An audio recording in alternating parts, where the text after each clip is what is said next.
happen. Wetin dey happen? Make you no miss am at all.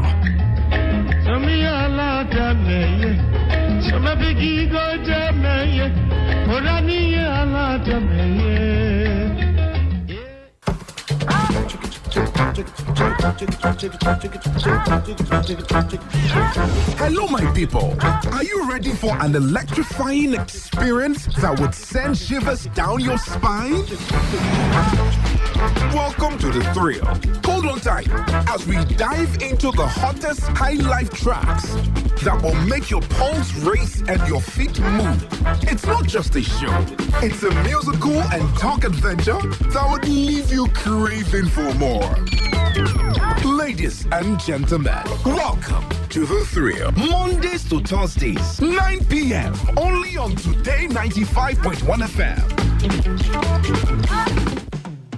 Hey, you want to speed drive? Come on, go to the racetrack. You want to smoke? Not on the steering wheel. You want to drink alcohol? Don't do it on wheels. Go to a bar and don't drive afterwards. Seatbelts are not for fancy. They're there to save your life. Know your traffic rules and obey them because they are for your own good. Drive with care because life is dear.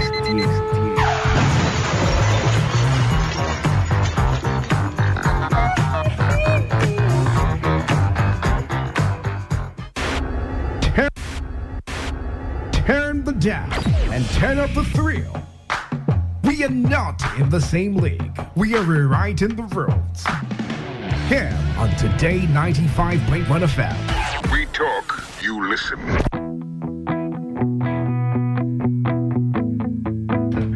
All right, thank you for staying with us. Let's go through the papers now.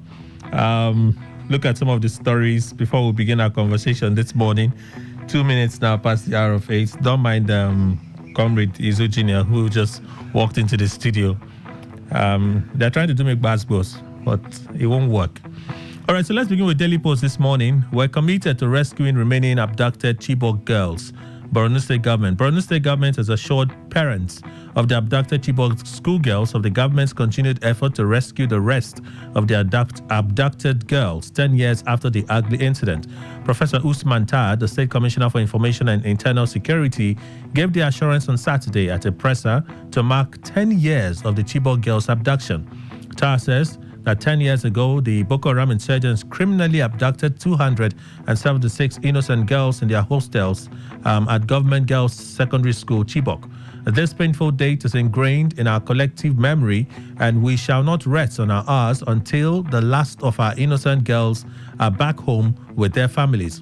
On this auspicious occasion of the 10th anniversary of the abduction of the Chibok girls, the Borno government identifies and sympathizes with all those who are affected by the abduction.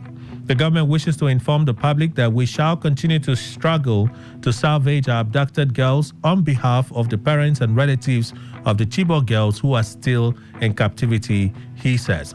Tai explains that the government is committed to rescuing and reuniting the remaining Chibok girls and reuniting them with their families. He says, we understand the pain and anguish that the families of those still in captivity are going through. This is our sorrow. Yoruba Nation agitator Sunday Igboho condemns invasion of Oyo Secretariat, disowns aggressors. Yoruba Nation campaigner Sunday Igboho, popularly known as Sunday Igboho, has condemned the invasion of the Oyo State Government Secretariat, Agodi, in Ibadan by some unscrupulous persons on Saturday. In a fresh statement on Sunday in Abuja through his lawyer, Pelumi Olajigbesi, Igboho dissociated himself from the aggressors who claimed to be Yoruba Nation agitators. Igboho restated his stance on non-violent and peaceful agitation while condemning the attack by the aggressors in strong terms. He says the attack by some persons on the Oyo State Government Secretariat Agodi is condemnable and criminal. The act by the aggressors is against my non-violent and peaceful stance for self-determination. I must put it on record that I do not know the attackers and they don't represent me in any way. Let's move on. We've not cleared anyone involved in fraud at Ministry of Humanitarian Affairs. EFCC speaking in a lengthy release at the weekend. The Economic and Financial Crimes Commission, EFCC, has denied reports that it has cleared some persons said to be involved in financial misappropriation at the Ministry of Humanitarian Affairs, Disaster Management and Social Development. In a statement by its spokesperson, Dele Oiwale, tagged Setting the Record Straight on Investigations of Humanitarian Ministry, the anti-graft agency maintains that investigations are still ongoing, adding that it has so far recovered 32.7 billion and 445,000 US dollars from the ministry. Oiwale, who did not mention any name, says the commission issued a statement due to insinuations that some persons have been exonerated in the course of the investigation. The spokesperson, who stressed that investigations are not targeted at any person, went on to note that the outset of investigation, past and suspended officials of the humanitarian ministry were invited by the commission, and investigations into the alleged fraud involving them have yielded the recovery of 32.7 billion and 445,000 US dollars so far. Discrete investigations by the EFCC have opened other fraudulent dealings involving COVID-19 funds, the World Bank loan, and Abacha recovered loot released to the ministry by the federal government to execute its poverty alleviation mandate. Investigations have also linked several interdicted and suspended officials of the ministry to the alleged financial malfeasance. It's also instructive to stress that the Commission's investigations are not about individuals. The EFCC is investigating a system and an intricate web of fraudulent practices. Banks involved in the alleged fraud are also being investigated. Managing directors of the indicted banks have also given useful statements to investigators digging into the infractions. Those found wanting will be prosecuted accordingly. Additionally, the EFCC has not cleared anyone allegedly involved in the fraud. Investigations are ongoing and advancing steadily. The public is enjoined to ignore any claim to the contrary. Vanguard newspaper, Abia, Army orders officers arrest for torturing hotel manager to death. The Army headquarters has ordered the arrest and investigation of the officers involved in torturing a manager of a hotel to death in Umaya, Abia State. The Army assured that if any of its personnel is found culpable in the death of the manager, such personnel will face the full wrath of the law, adding that no stone will be left unturned to unravel the actual circumstances that led to his death. Director of Army Public Relations, Major General Oyema Wachiku, made this known in a statement titled Nigerian Army to investigate personnel allegedly involved in death of hotel manager in Umuahia. It reads, the Nigerian Army is deeply concerned by the alleged unprofessional conduct of some of its personnel in the tragic death of a hotel manager in Umuahia, Abia State, as reported in some online media. In response to this unfortunate incident, the Chief of Army Staff has promptly ordered a comprehensive investigation to ascertain the facts and bring to book anyone found culpable. The Nigerian Army extends its heartfelt condolences to the families of the deceased manager, Mr. Achimogu James Etubi, and the Nigerian Air Force officer cadet Emmanuel Chidebere, and assure the public that every effort will be made to ensure that justice is served.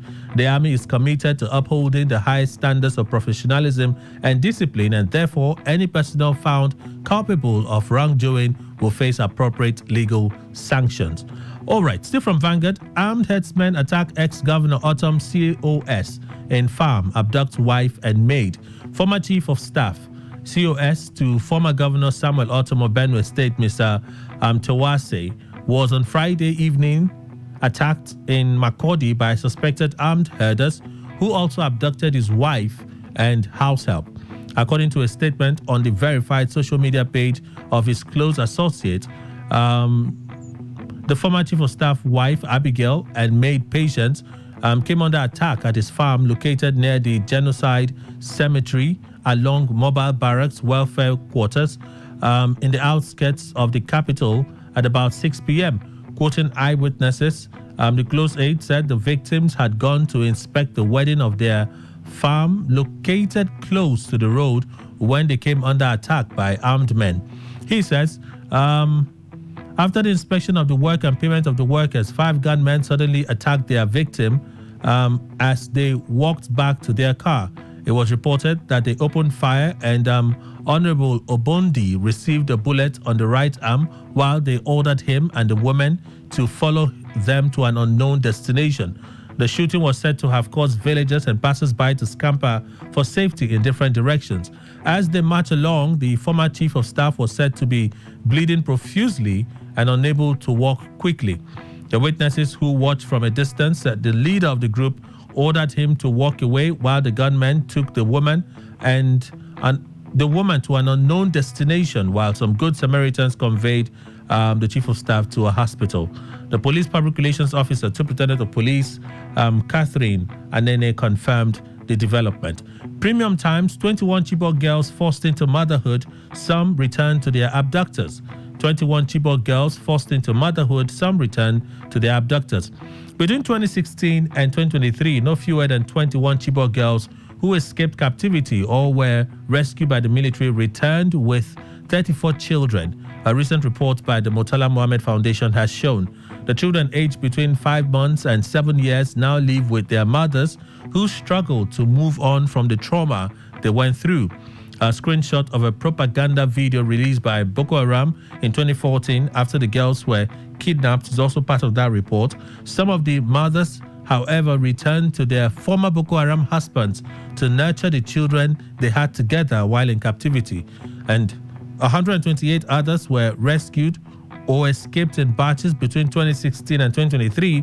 However, 91 others are still missing, and their parents are still keeping hope to be reunited with them, even though some of them are believed to have died. Some of the girls who returned home had unwillingly turned into mothers, with some choosing to remain with their Boko Haram husbands. Some says, "We had been childless for 5 years before Jinkai came." That's a Boko Haram member. And her name means God's grace. Okay, that should be the child. Yes. Said Famata Yama, the mother of Jinkai, one of the Chibok girls. Mrs. Yama's account of her experience was documented in the book The Stolen Daughters of Chibok, authored by Aisha Mohammed, a human rights activist. Jinkai spent 8 years in captivity before returning home with 3 children. She was rescued alongside 2 others on September 7, 2022. Jinkai said she found love with her former Boko Haram husband, whom she now lives with in Maiduguri, the capital of Borno State, the epicenter of the Boko Haram insurgency. However, the relationship between Jinkai and her parents has now strained. According to a BBC report, they are angry she decided to go back to a former terrorist. She was not alone in the tango. Other Chibok escapees like Aisha Grema and Mary Dauda, who escaped captivity in 2022, explain they are still in love with their ex-Boko Haram fighters. Since we've been married for 8 years, Grema, who escaped with her child, had said, I first came out of the forest and then he followed me. There in the bush, we had no relatives, no brother, no sister. That is why we decided to come out. She explained that her husband was de-radicalized before they were allowed to stay together. The de-radicalization program by Borno State government provides a window for the terrorists to be reintegrated back into the society. More than 160,000 ex-terrorists have taken advantage of the amnesty. Now, out of the 219 girls who were taken into the forest, Amina Nkiki was the first to escape 2 years later. She was found with her insurgent husband, Mohammed Ayatu, with whom she has a girl child, now 8 years old. Amina and some of the other victims of the Chibok abduction now study at the American University of Nigeria, AUN, in Adamawa State on a government scholarship. Murtala Mohammed Foundation, in its recent reports, detailed how Chibok girls regained their freedom between 2014 and 2023. Of course, that will be some of them. 5 months after Amina was rescued in May 2016, 21 other Chibok girls were released after a swap deal brokered by Swiss government and the International Committee of the Red Cross. In November, another Chibok captive, Miriam Ali, was found with a child. In May 2017, 82 of the abducted girls were released following another negotiation with the terror group. 4 months later, another Chibok captive, Rakia Gali, was rescued with a child. In 2018, only one girl, Salome Pogu, was rescued. There will not be another breakthrough for the remaining captives up to 2021 when another 4 regained their freedom and 2 escaped, while 2 others were rescued. The following year, 11 others were rescued, and last year, 4 of them were rescued, bringing the total number to 128. Nigerian Army confirms soldiers' murder of woman in Enugu barracks. This is a story that caused a lot of stir late on Saturday and yesterday. The Nigerian Army has confirmed the murder of a woman by a soldier in its barracks in Enugu State, southeast Nigeria. Last week, there was a report that Mohammed Adamu, said to be a repentant Boko Haram member enlisted in the army through the Civilian Joint Task Force, CJTF, allegedly murdered a woman at the Nigerian Army 82 Division barracks in the state. The woman was said to be Mr. Adamu's girlfriend. She was said to be pregnant with another man's child, which angered the soldier. Well, reacting to the incident in a statement on Sunday, the Army spokesperson Oyema Wachiku confirmed the development, saying Mr. Adamu, a private in the Army, had been arrested over the alleged murder. Mr. Wachiku, a Major General, said Mr. Adamu allegedly murdered the victim on Thursday night and that a corpse was discovered within the barracks premises on Friday. Preliminary investigations revealed that the late partner, whatever you want to call her, was murdered by the said soldier, who is presently in detention for further investigation to unravel the motive behind his actions. The Army spokesperson, however, refuted claims that Mr. Adamu is a repentant Boko Haram member. The Nigerian Army has at no point in time, either in the past or present, enlisted repentant Boko Haram members to its strength. However, considerations were given to the Civilian Joint Task Force, CJTF, who in the fight against terrorism and insurgency in the Northeast distinguished themselves morally and patriotically. Such members of the CJTF must have also shown commitment, dedication, and loyalty to the service and the nation. Mr. Wachiku says the Army has extended its condolences to the family of the late woman. Let's move on. Daily Trust is our next stop. Abducted varsity students, corps members rescued in Zamfara State. The remaining staff and students of the Federal University, Gusau, Zamfara State, who were abducted on September 22, 2023, have regained their freedom. Bandits invaded hostels in Sabongida community of the Bungudi local government area of Zamfara State, abducting over 20 students, mostly ladies. After several efforts by the university authorities and family members and some of the captives, they were released after months, but 23 remained in captivity. However, sources told Daily Trust that the remaining students were rescued by security forces on Sunday. They were released in Safe local government area of Zamfara State and handed over to the government officials on Sunday. A total of 23 persons in all, according to a source with direct knowledge of the development. Daily Trust saw pictures of some of the captives being conveyed in buses. The source equally added that some members of the National Youth Service Corps NYC who were abducted in Sokoto State have also been rescued. Zamfara is one of the badly affected states in the campaign of violence that bandits have unleashed on the northwest region. Let's move on from that story from the Daily Trust. Electricity workers demand withdrawal of new tariff. The National Union of Electricity Employees has asked the federal government to withdraw the new increase in tariff, saying it will push the price of goods upwards and affect the poor. Recall that the Nigerian Electricity Regulatory Commission, NEC, had on April 3 increased electricity tariff for customers enjoying 20 hours of power supply daily who are said to be under Band A classification. With the tariff increase, these customers are paying 225 kilowatts from 66 naira.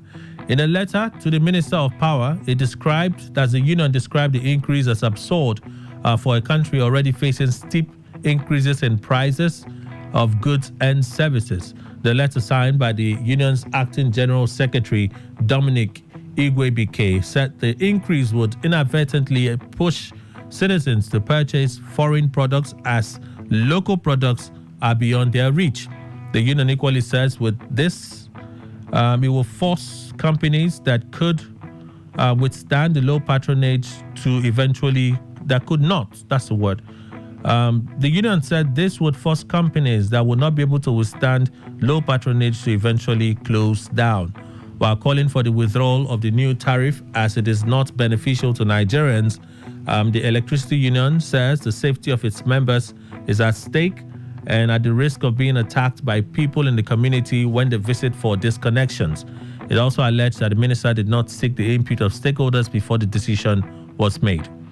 A man of integrity is standing by me. Fubara Hills orderly. A man of integrity is standing by me. Fubara Hills orderly. You listen to the governor speak on this. So let me just roll this over. But we'll talk about this as well. Somehow I could not escape it. You don't represent us. Matawali attacks Northern Elders Forum over Tinubu. Minister of State for Defense, Bello Matawali, has blasted the Northern Elders Forum for faulting the present administration, describing the group as a political burden to Northerners, which does not represent the region. Reacting to an interview where Abdulaziz Suleiman, spokesman of the forum, said the North regrets voting President Bola Tinubu, Matawali says the group is naive. My attention has been drawn to the threat issued by the Northern Elders Forum, NEF, against President Bola Ahmed Tinubu's administration, which is reprehensible and naive. It is preposterous for a group of people seeking political relevance to overburden the system and create political disunity among Nigerians. The so-called NEF is more or less a political paperweight trying to embark on a destructive journey that will bring the North to disrepute for the group's personal and selfish gains. This NEF is more of a political burden to Northerners. The group is seeking to erode other people's rights in order to be recognized or made relevant in the scheme of things, despite the failure of their sponsored candidates in the 2023 general election. And then the cable, few more stories. We won't tolerate irresponsible behavior. Edo condemns clash between Akpata and Uniben students. Edo State government has condemned an alleged clash between Olumide Akpata, Labour Party's governorship candidate in the state, and students of the University of Benin, Uniben. On Wednesday, Akpata held an interactive session at the Senior Staff Club, a pavilion in Uniben. Subsequently, Akpata alleged that he was attacked by some students who claim they were not carried along in the meeting. But in a viral video, a student of the varsity claimed to have been shot in the leg by one of Akpata's security detail. In a statement issued on Sunday, Chris Nakari, Commissioner for Communication and Orientation, said the government will not tolerate irresponsible behavior from the students and the governorship candidate. Edo State government condemns in strongest terms the violence associated with the Labour Party candidate, Mr. Olumide Akpata, his visit to the University of Benin on Friday, April 12, 2024. The statement reads in part, claims and counterclaims have been made by Mr. Akpata and the Student Union Government, SUG, of the university in statements issued by both parties April 13. Edo State government, however, warns in the strongest terms that it will not tolerate violence or this sort of irresponsible behavior which was associated with the visit of Mr. Akpata to the institution. All right. Someone allude to Nigerians, don't lay curses on your country. Pray for leadership always. Babajide Sanwo-Olu, governor of Lagos State, has appealed to Nigerians to refrain from speaking ill of their country. The news agency of Nigeria, NAN, reports that the governor, who was represented by Obafemi Hamzat, deputy governor of the state, at the 2024 Eid al-Fitr celebration on Saturday, employed Nigerians to change their thoughts. Someone who says God will not change anything for any society until the people decide to change their minds and attitude for good, adding the Nigerians should stop laying curses on their nation so that God can change it for the better. The governor also urged Nigerians to trust their leaders and to pray for them at all times. Okay. And Ogbugadu have not decided to run for office of PDP national chair. David Ombugadu, a former governorship candidate of the People's Democratic Party, PDP, Nasarawa State, says he's not yet made up his mind on running for the office of the national chair of the nation's biggest opposition party. There have been calls for him to throw his heart in the ring for the position. In a statement on Saturday, Ombugadu, all of us, and even our political foes, know that the PDP is an organic, organized, and structured political party that believes in the principle of federal character, justice, equity, and fairness in Nigeria. These calls are in line with the people-focused constitution of our great party, and I believe strongly that it is born out of patriotism and love for democracy. In view of the fact that I have a lot to offer, and I've always responded to clarion calls by our people to serve in different capacities. I'd like to inform the general public that though my heart is not in the ring, I have heard your voices loud and clear, but I have not succumbed yet to the calls to run for the office of the national chairman of our party. Please do not feel disappointed, but let me restate that when duty calls for me to undertake any other assignment for our party, I will not hesitate to serve. Suffice to say that I remain loyal to our party and its leadership at all levels. Okay, so part of the statement he released. And then the Punch newspaper for our final set of stories today. Coastal highway construction may not affect results. Landmark board speaking. The Chief Executive Officer of Landmark Africa Group, Paul Wanibe, has stated that the construction of the Lagos-Calabar Coastal Highway may not affect the Landmark Beach Resort. He says on his X handle, which he put this, I want to take just a quote if I can. Further to the recent visit made by the Federal Minister of Works to the Landmark ecosystem, I would like to thank the Honorable Minister, Senator David Umahi, for taking the time to visit and see firsthand the infrastructure, independent businesses, and tourism platforms on the Landmark Beach. Despite Senator Umahi's busy schedule, we appreciate the concern for our industry. I remain hopeful that the ongoing discussions and deliberations will conclude in such a way that will preserve the Landmark Group's tourism platform, the core of which is the Landmark Beach, the independent businesses and thousands of associated jobs, the Post reads in part. Awanabe declared support for the construction of the coastal road, describing it as an opportunity to enhance tourism. Tariff hike, FG begs workers as electricity union insists on strike. The federal government has appealed to members of the National Union of Electricity Employees not to down tools over the recent electricity tariff hike. This is even as the union insists that they would withdraw their services should the government fail to rescind its decision on the removal of subsidy on the tariff payable by Band A customers. The national president of the union, Adebi, those enjoying 20 hours of power plus. In its earlier reaction, the union had warned the government to reverse the tariff hike, saying if the government fails to address the crippling cost of electricity, the electricity union will not hesitate to take strong action, including swift withdrawal of members expected to be used by discos to impose a tariff hike on the good people to protect the livelihood of our members. Meanwhile, the Minister of Power, Adebayo Adelabu, has urged the union not to withdraw its members. In an interview, Adelabu, who spoke through his media aide, Bolaji Tunji, says the government is doing everything to improve supply in Nigeria, and everybody will be happy at the end of the day. All right, so those are the stories for today, quite a number of them. Panelists seated, so let me introduce them and let's begin our conversation. First, we have Dr. C.A.J. Chinwo, legal practitioner, public affairs analyst living in Nigeria. Good morning, doctor. Welcome. Thank you, Kelly. Good morning, Rivers State and Nigeria. All right. Mr. Emmanuel Indukwe, our in-house analyst, is also here. Good morning to you, sir. Welcome. Good morning, Kelly. Good morning, Nigeria. Comrade Ruben Izu Jr., public affairs analyst, chairman, NDNAF, River State chapter, and a voice for Ngeni Kingdom. Welcome, sir. Kelly, it's a pleasure being here and greet my Rivers people and also my co-panelists. All right. So let's begin with River State. It's all politics. I wish I would have loved the situation where we'll start off the program and we'll say, oh, they're building this skill acquisition center. Government has announced scholarship happening, that development thing is happening. But for weeks, it's been the bickering for some people, the banter, the brickbat. This group is against that group. That's what we've been talking about for weeks, sadly. It's been more of those than governance, sadly. The area.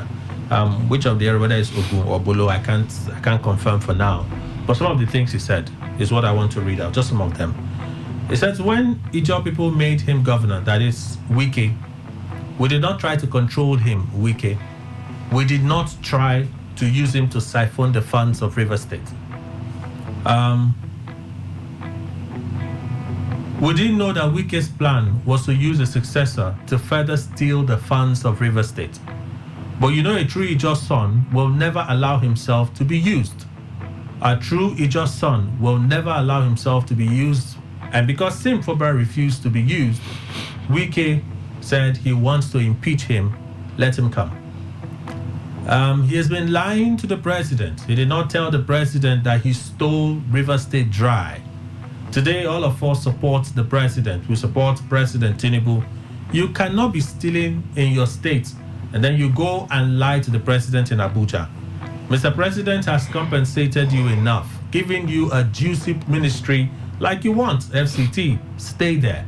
Stay there and do the work that Mr. President told you to do. Run the state. Leave our son alone.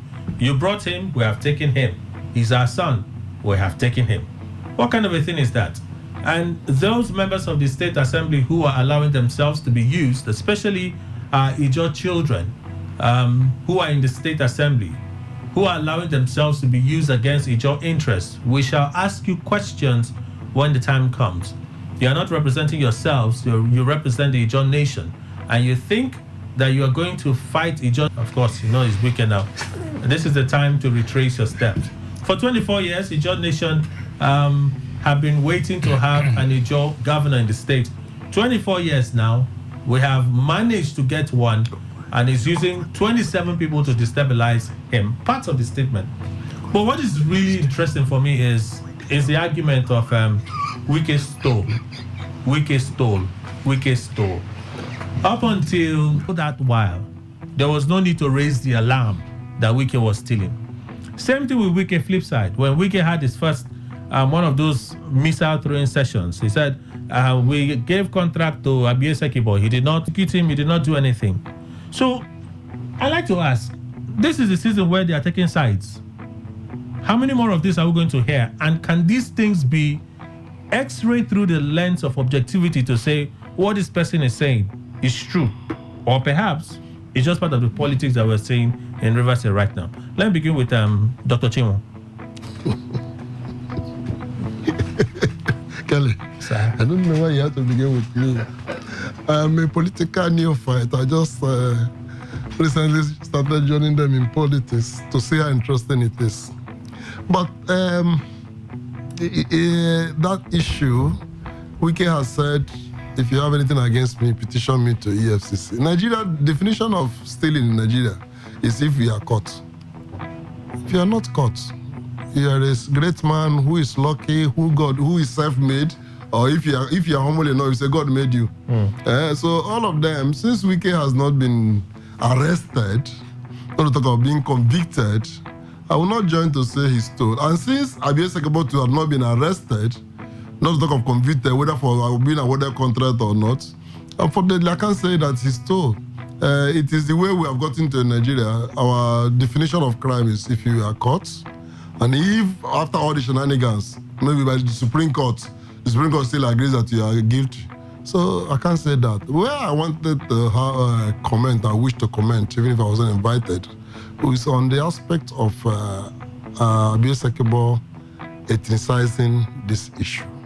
I want to urge all those, including myself, who support Sim Fubara, or all those, including, sorry, my friend Chimene is not here, including Chimene, who support Wike, to please stop ethnicizing this thing. Wike's pursuit against Sim is not an equal agenda. And I've told people about it.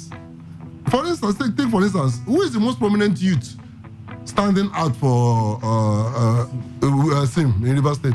He's from my Ward 1, the same ward with Martin Sabehule. Who are the two of myself and Dr. Bidima of the same Ward 1?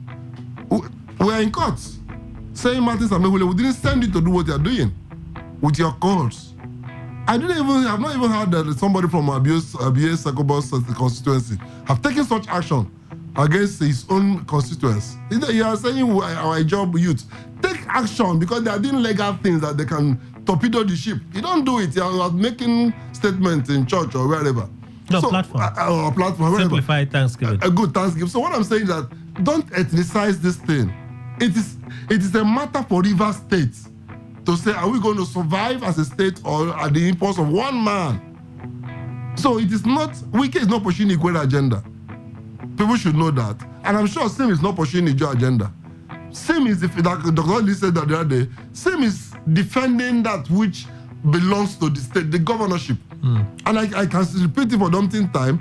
As an individual in political partisan activity, I fought against him because of my party up to the Court of Appeal. We even go to the Supreme Court.